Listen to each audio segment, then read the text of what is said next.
സ്നേഹത്തിന് വേണ്ടിയിട്ട് ഒരു പരിധി കഴിഞ്ഞിട്ട് ദൈവത്തോർത്ത് നിങ്ങൾ യാചിക്കരുത്, കാര്യമില്ല. അതുകൊണ്ട് നമ്മളെ സ്നേഹിക്കുന്ന ഒരു വ്യക്തി ഒരിക്കലും നമ്മൾ വിഷമിച്ച് കാണാനായിട്ട് ആഗ്രഹിക്കില്ല.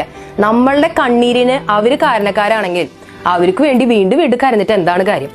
ചെറിയൊരു ഉദാഹരണം പറയാം. 10-21 വയസ്സിൽ കല്യാണം കഴിഞ്ഞു പോയൊരു പെൺകുട്ടി, ആ പെൺകുട്ടിക്ക് അന്ന് കിട്ടേണ്ട സ്നേഹം അന്ന് കൊടുക്കാണ്ട് ഒരു 10-42 വയസ്സായിട്ട് അതേ വ്യക്തി വന്ന് സ്നേഹം കൊടുക്കാന്ന് പറഞ്ഞാൽ സത്യം പറയാലോ, അവരെ മുഖത്ത് നോക്കി പറ്റുകയാണെങ്കിൽ ഒരൊറ്റ പെടയങ്ങോട്ട് പടയ്ക്കണം. എന്താ കാരണം എന്നറിയോ?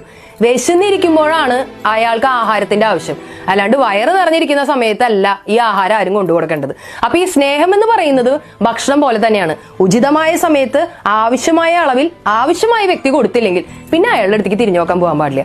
സ്നേഹം യാചിച്ച് കിട്ടേണ്ട ഒന്നല്ല, അറിഞ്ഞു തരേണ്ട ഒന്നാണ്. പാത്രം അറിഞ്ഞു വിളമ്പുമ്പോഴാണ് സ്നേഹം ശരിക്കും മധുരമുള്ളതാവണേ.